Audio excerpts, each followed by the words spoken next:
Hello दोस्तों, welcome to another video. तो आज का हमारा टॉपिक है मर्म शारीर। यूनिवर्सिटी एग्जाम्स की बात करें तो मर्म शारीर की वेटेज जो है वो 15 मार्क्स की है। बहुत ही इंपॉर्टेंट टॉपिक है, इसको अच्छे से पढ़ना है, एक बार आप बुक से ज़रूर देख लेना। तो शुरू करते हैं। तो इस वीडियो को दो पार्ट में हम डिवाइड करेंगे। तो एक पार्ट वीडियो का इंट्रोडक्टरी पार्ट होगा कि जितने भी टाइप्स हैं मर्म के, और दूसरे में हम उसमें डीप में पढ़ेंगे कि क्या क्या उसमें आघात होने पे क्या क्या चीज़ें होती है। तो सबसे पहले आता है मर्म की व्याख्या क्या होती है। तो ये इंपॉर्टेंट है, ये अक्सर पूछा जाता है। तो इसमें श्लोक आता है, मर्म मार्यन्ति इति मर्माणी। डलन ने दिया है कि मर्म पर आघात होने से, मतलब जिस पर आघात होने से मृत्यु हो जाती है, उसे क्या कहते हैं, मर्म कहते हैं। दूसरा रहता है अग्नि सोम वायु सत्व रजस्तम पंचेंद्रियाणी भूतात्मा प्राणा। ये सुश्रुत ने दिया है। तो देखो वाइवा में यूजुअली पूछा जाता है कि मेरे से भी पूछा था कि सुश्रुत के अकॉर्डिंग क्या जो है मर्म का श्लोक है, तो वो ये है। तो ये ध्यान में आपको रखना है। उसके बाद आते हैं, यानी ये 12 प्राण है। ये प्राण विशेषतः मर्म स्थानों में रहते हैं। क्या क्या? अग्नि सोम वायु सत्व रजतम, 5 इंद्रियां जो होती हैं हमारी, भूतात्मा और प्राण। नेक्स्ट आता है मांस अस्थि स्नायु धमनी। मांस अस्थि स्नायु धमनी सिरा संधि समागम सन्नचेति च तन अन सुतराम जीवितम स्थिरम। मतलब ये अष्टांग हृदय ने दिया है कि 6 की 6 जो रचना होती है, मांस अस्थि स्नायु धमनी और सिरा और संधि, ये 6 रचनाओं का जहाँ पे समागम होता है, मिलन होता है, उसे मर्म कहते हैं। और यहाँ पर प्राणियों के जीवन जो है स्थित रहते हैं। उसके बाद आता है हमारे पास सुश्रुत की एक और डेफिनेशन आती है, मर्माणी नाम मांस सिरा स्नायु अस्थि संधि। जहाँ पे पाँचों ये मिलते हैं उसे क्या कहते हैं, मर्म कहते हैं। तो अलग अलग आचार्य के अकॉर्डिंग अलग अलग डेफिनेशन है, तो ये आपको पता होनी चाहिए किसने क्या बोला है, ठीक है, ये इंपॉर्टेंट है। उसके बाद लास्ट आता है कि जो मरने तक मृत्यु के समान ही दुख हो, मतलब मरने एकदम मृत्यु के समान ही दुख हो, जिस पे आघात होने से उसी को मर्म कहते हैं। तो मर्म की व्याख्या क्लियर है, हमें ये पता होनी चाहिए। नेक्स्ट टॉपिक आता है, देखो एक टॉपिक आता है यहाँ पे त्रिविध मर्म, ठीक है, इसका आप स्क्रीनशॉट भी ले सकते हो। त्रिविध मर्म जो है इंपॉर्टेंट है, यूजुअली पूछा जाता है। जैसे 3 होते हैं त्रिविध मर्म, यानी 3 मुख्य मर्म होते हैं हमारी बॉडी में कि जिन पे आघात हुआ तो मृत्यु जो है वो निश्चित है, ठीक है। तो इसमें क्या रहता है, हृदय बस्ती और सिर। तो ऐसे HSB करके आप याद कर लेना, एक टेबल बनाया है मैंने, इसकी आप फ़ोटो ले सकते हो। तो बहुत ही ईजी पड़ेगा इससे याद करने में कि संख्या क्या रहती है, हृदय 1 है, सिर भी 1 है और बस्ती भी 1 है। तो ऐसे आप टेबल की फॉर्म में याद कर सकते हो। उसके बाद क्या है, तो ये याद करना है मेन, इसमें कुछ खास नहीं है। सिरामर्म, संधिमर्म, स्नायुमर्म, सद्य प्राणहर, ठीक है, वहीं के वहीं मृत्यु हो जाएगी। सद्य प्राणहर और सद्य प्राणहर तीनों सेम है, सिरा संधि स्नायु। तो ये आपको लर्न करना है। देख लो 4 अंगुल है, आधा अंगुल, 4 अंगुल। स्थान क्या रहता है, स्तनों के मध्य में हृदय रहता है। हृदय, हार्ट, सिर और बस्ती। हार्ट हो गया, सिर मतलब वीनस साइनस और यूरिनरी ब्लैडर। तुरंत मृत्यु हो जाती है, इस पर भी तुरंत मृत्यु, फटने से मृत्यु हो जाती है। तो ये क्लियर है त्रिविध मर्म का। नेक्स्ट आता है मर्म का सामान्य लक्षण क्या रहता है। मर्म के सामान्य लक्षण, तो देखो क्या ये श्लोक है, एक बार रीड कर लेना। विषमम स्पंदनम यत्र पीड़िते रुक च मर्म तत्, यानी जहाँ पे सिरा धमनी का स्पंदन विषम हो उसे क्या कहते हैं, मर्म कहते हैं। जहाँ मांस अस्थि को दबाने में पीड़ा की विषमता होती, तो सीधी बात है ना, जहाँ मांस अस्थि को दबाने में पीड़ा की विषम उत्पत्ति हो उसे मर्म कहते हैं। मतलब वैसा एरिया जहाँ पे मांस अस्थि को दबाने पे बहुत ज़्यादा पीड़ा हो और सहन ना हो सके, तो vital part of body called as मर्म। मर्म स्थान वाइटल वीक पॉइंट्स होते हैं, जहाँ पे आघात हुआ तो मृत्यु हो जाती है, पीड़ा होती है बहुत ज़्यादा। अब देखो संख्या की बात करें, इंपॉर्टेंट बात है, MCQ में भी आता है। संख्या कितनी होती है, टोटल 107 इसकी संख्या होती है। सप्तोत्तरम मर्म शतम श्लोक है ऐसे कुछ। तो मेन क्या 107 है और मुख्य मर्म 3 होते हैं, हमने बात कर ली, हृदय, सिर और बस्ती। उसके बाद बात करें, देखो भेद की बात करें, भेद इंपॉर्टेंट है, आपको पता होनी चाहिए कि किसके अकॉर्डिंग क्या क्या जो है भेद होते हैं। तो षडंगों के अनुसार बात करें तो शाखा, मध्य और सिर और ग्रीवा, ऐसे 3 पार्ट में डिवाइड करते हैं हम बॉडी को। शाखाओं में 44, मध्य में 26, सिर और ग्रीवा में 37, तो टोटल 107। देखो ये तो टोटल याद करना है, इसमें कोई समझने वाली बात नहीं है। रचना के अकॉर्डिंग क्या रहता है, मांस से सिरा स्नायु अस्थि और संधि। तो क्या क्या है, 11, 41, 27, 8 और 20। तो देखो ये आप अपना याद कर लेना जैसे भी हो। फिर नेक्स्ट आता है परिणाम के अनुसार, साध्यता के अनुसार, मतलब जो ठीक हो जाते हैं नहीं होते। तो देखो क्या है, 5 तरीके के होते हैं, सद्य प्राणहर, कालांतर प्राणहर, विषलग्न मर्म, वैकल्यकर और ये रहता है रूजाकर। ये क्या है, रूजाकर, ठीक है। तो सद्य प्राणहर 19 है, 33, 3, 44, 8। अब देखो इसमें ये इंपॉर्टेंट है, MCQ में आ जाता है कि सद्य प्राणहर में क्या, आग्नेय 1 सप्ताह या फिर तुरंत जो है 1 सप्ताह और तुरंत जो है ये रहता है आग्नेय, और ये रहता है सोम प्लस आग्नेय। वायव यानी वायु महाभूत की प्रधानता होती है, सौम्य और आग्नेय। तो ये सारी चीज़ें आप रीड कर लेना, याद करने वाली बात है सारी, ठीक है। तो आगे बढ़ते हैं हम।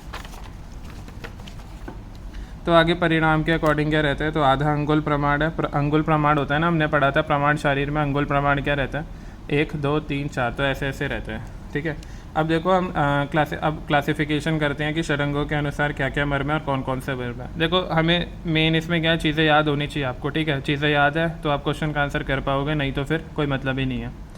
शाखाओं में बात करें तो देखो 4 क्या है, शाखा रहती है, 11 × 4 44 हो गया, तो टोटल शाखाओं में 44 होते हैं। अब इसका पूरा डिस्ट्रीब्यूशन पढ़ेंगे। ठीक है, तो ये ध्यान से पढ़ने वाली बात है कि किस में कितने क्या मर्म होते हैं। तो देखो 11 × 2 22, मतलब पैर के मर्म हो गए, शिप्र, तल, हृदय, कूर्च, कूर्चशीर, गुल्फ, इंद्रबस्ती, जानू, आड़ी, आरबी, लोहितास्थ और बिटप। ठीक है, क्या रहते हैं ये शाखाओं में मर्म। देखो ये तो याद करना है, इसमें कुछ खास बात नहीं है। तो 22 हो गए। उसके बाद 22 बाहू के मर्म यानी भुजाओं में क्या रहता है, शिप्र, तल, हृदय, कूर्च, कूर्चशीर। यहाँ पे क्या अलग आएगा, मणिबंध, इंद्रवृष्टि सेम है, कूपर, आड़ी, उर्वी, लोहितास्थ, कक्षधर। तो देखो जो जो सर्कल किए हैं वो अलग है, बाकी क्या है सेम ही है। उसके बाद मध्य शरीर की बात करें तो मध्य शरीर में उदर और उरह में 12 मर्म रहता है, पृष्ठ में 14 मर्म रहता है, तो टोटल कितने हो गए 26 मर्म है। मतलब पूरा बता रहे हैं कि भाई कैसे 26 है, कैसे 44 है हमारे पास। ठीक है, उसके बाद क्या रहता है, उदर और उरह के मर्म रहता है, गुद, बस्ती, नाभि, हृदय, स्तनमूल, स्तन रोहित, अपलाप, उपस्तंभ। तो ये 2 × 4 क्या 8 हो गया, 12 हो गया, मतलब कितने हैं। पृष्ठ में क्या रहता है, तो उदर और पृष्ठ में था ना, तो कटी, तरुण, कुकुंदर याद करना है। देखो ये ठीक है, कुछ इसमें खास बात नहीं है, एक बार देख लेना आप। उसके बाद क्या रहता है, शिर और ग्रीवा में क्या रहता है, 4 धमनियाँ, 2 नीला, 2 मनिया, 8 मातृकाएँ, तो ये 12 हो गया, 8 × 4 12। और इसमें क्या रहता है, क्रिकाटिका, विदुर, फण, अपांग, आवर्त, उत्क्षेप, शंख, तो 2 × 7 ये 2 2 रहती है, तो 14 हो गया यहाँ से। 5 सीमंत है, सूचर, 4 श्रृंगाटक, 1 स्थपनी और 1 अधिपति, तो टोटल हो गए 11। तो टोटल कितने हो गए 37। तो ये पूरा क्लासिफिकेशन है कि 37 मर्म क्या है। तो हमने सारे मर्म की बात कर ली, देखा जाए तो 107 मर्म यही है। ठीक है, उसके बाद आता है, ये तो षडंगों के अनुसार था। अब हम बात कर रहे हैं परिणाम के साध्य साध्यता के अकॉर्डिंग क्या रहता है। तो सद्य प्राणर मर्म रहता है, सद्य प्राणर, श्रृंगाटक, अधिपति, शंको, कंठशिरा। देखो यहाँ पढ़ लेना एक बारी। ठीक है, ये आदि करना है, तो पूरा बोल के कोई फ़ायदा नहीं है। तो सद्य प्राणर क्या हो गया, 19 हो गए, ये रहे यहाँ पे। तो इन पर आघात होने से तत्काल मृत्यु हो जाती है। इंपॉर्टेंट बात क्या है, सद्य प्राणर होते हैं जिनमें तत्काल मृत्यु हो जाती है, वहीं के वही बंदा जो है मृत्यु को प्राप्त हो जाएगा। कालांतर प्राणर में 33 होते हैं, ये कालांतर प्राणर के नाम है। ठीक है, ये हो गए सारे, पढ़ लेना एक बारी आप, ये याद होने चाहिए। उसके बाद विषलग्न प्राणर क्या रहता है, विषलग्न प्राणर जो है 3 रहते हैं, 2 ये और 1 स्थपनी, उत्क्षेपणी, ये हो गया।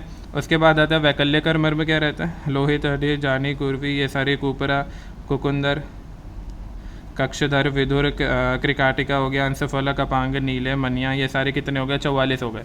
ठीक है, ऊपर मैंने ये नंबरिंग भी करी है ताकि आपको इधर उधर देखना ना पड़े, सीधा कि लोहित 4 होता है, ये 2 होता है। ठीक है, नेक्स्ट आता है रूजाकर मर्म की बात करें, 8 होते हैं। रूजाकर जो है, रूजा यानी पीड़ा देने वाले होते हैं। ये हमारे यूनिवर्सिटी एग्जाम में भी आया था कि रूजाकर मर्म 5 नंबर में आया था, तो एकदम अच्छे से इसको पढ़ लेना। गुल्फ रहता है 2, मणिबंध 2, ऊपर नंबरिंग किया ताकि आपको एकदम क्लैरिटी हो। रूजाकर मर्म है जो पीड़ा देता है। तो ये हो गया क्या, परिणाम के अनुसार हो गया। उसके बाद रचना के अनुसार क्या रहता है, तो मांस, सिरा, स्नायु हमने बात करी थी, अस्थि और संधि। तो मांस में क्या क्या रहता है, ये है, आप फोटो भी ले सकते हो आराम से।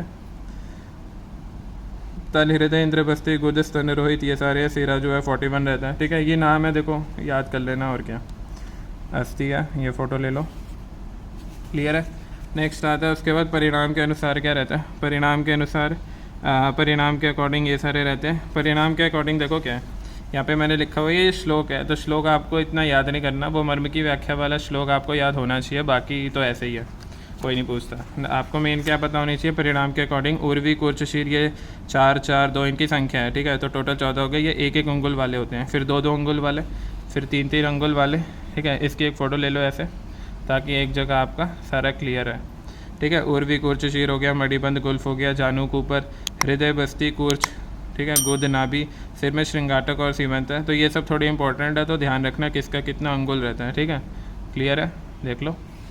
उसके बाद आगे बढ़ते हैं। तो देखो भेद की बात हो गई, अब थोड़ा जो है थ्योरी की बात करते हैं कि मर्म का शल्य तंत्रीय महत्व क्या रहता है। मतलब ये आपके NCSM के टॉपिक में भी दे रखा है कि सर्जरी में क्या मर्म का शल्य तंत्र में क्या महत्व रहता है। तो देखो क्या आयुष शास्त्र में चिकित्सा के 8 अंग बताए गए हैं। ठीक है, हमें पता है चिकित्सा के 8 अंग बताए गए हैं। धन्वंतरी संप्रदाय के अकॉर्डिंग व्याधि की चिकित्सा औषधि, क्षारकर्म, रक्तमोक्षण, शस्त्रकर्म आदि उपक्रमों द्वारा होती है, हमें यह पता है। तो अतः क्या रहता है, शल्य चिकित्सा यानी सर्जरी करने वाले चिकित्सकों को शरीर में स्थित मर्मों का सूक्ष्म तथा स्पष्ट ज्ञान जो है अवश्य होना चाहिए। बिल्कुल सही बात है कि जो सर्जन होते हैं उन्हें मर्म कहाँ पे हैं, क्या है, कितने हैं, इन सब का स्पष्ट ज्ञान होना चाहिए, ताकि शारकर्म, अग्निकर्म, शस्त्रकर्म, रक्तमोक्षण और उपक्रमों के करते समय वह मर्म को बचाकर ही इनका प्रयोग कर सके, जिससे शरीर में अन्य विकृति उत्पन्न ना हो। सही बात है। और व्याधि और कष्ट साध्य जो है ना हो जाए, कि व्याधि ठीक होनी होगी तो मर्म में अगर गलती से आघात हो गया तो फिर ठीक होएगा नहीं, डेथ भी हो सकती है। तो यहाँ पे रहता है मर्माणी शल्य विषयाधर्म उदरंती। मर्म शल्य तंत्र का आधा भाग कहलाता है। मर्म जो है सर्जरी का आधा भाग है। त्रिगुण, त्रिदोष, पंचेंद्रिय, भूतात्मा, ये 12 प्राण है। उधर बात करी थी सुश्रुत के अकॉर्डिंग। ये प्राण विशेषतः मर्म स्थानों में रहते हैं। सही बात है। इस पर आघात होने से मृत्यु हो जाती है। एकदम सही बात है।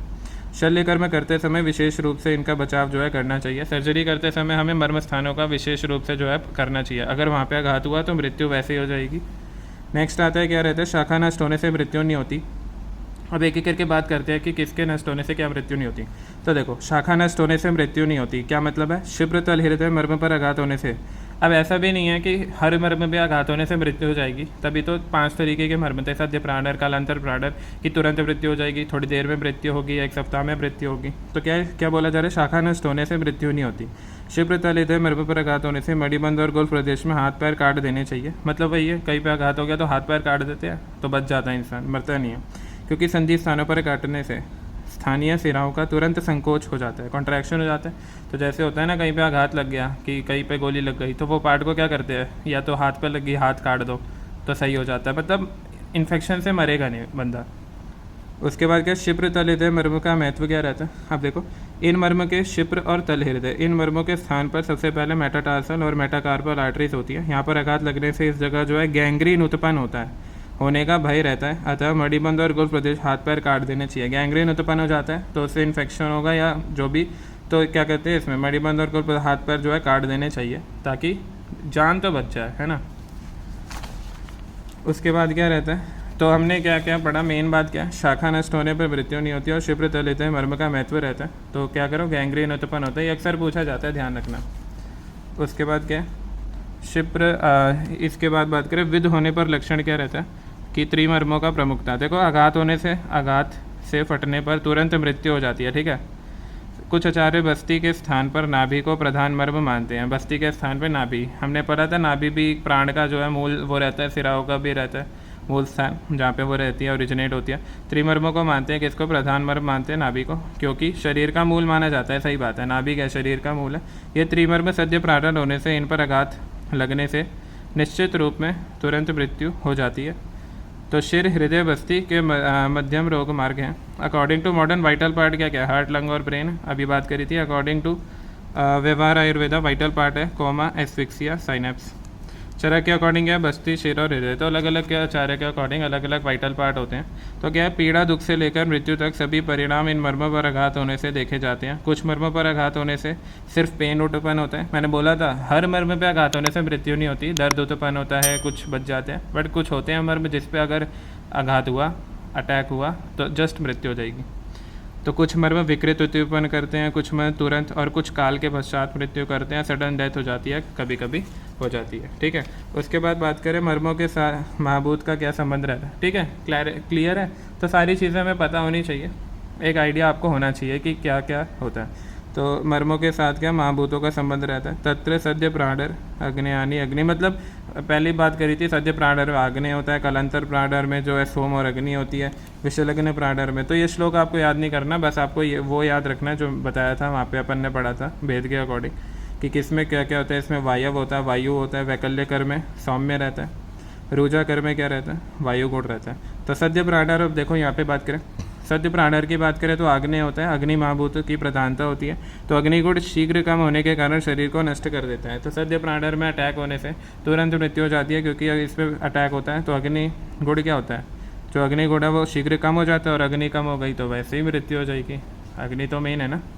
कालांतर प्राणर में क्या, सौम्य और आग्नेय रहता है। तो अग्निगुण जो है इसमें शीघ्र कम होने से और सोम गुण धीरे धीरे कम होने के कारण मतलब थोड़े समय बाद शरीर को नष्ट कर देता है। जस्ट मृत्यु नहीं होती, एक काल में जो है थोड़े समय बाद जो है मर्म को नष्ट कर देता है। अब हमें क्लैरिटी हो रही है कि ये मर्म होते क्या हैं एक्चुअली। उसके बाद आता है, उसके बाद अगर बात करें विषलग्न प्राणर क्या रहता है, तो ये वायव होता है। इस मर्मों के मुख्य में शल्य के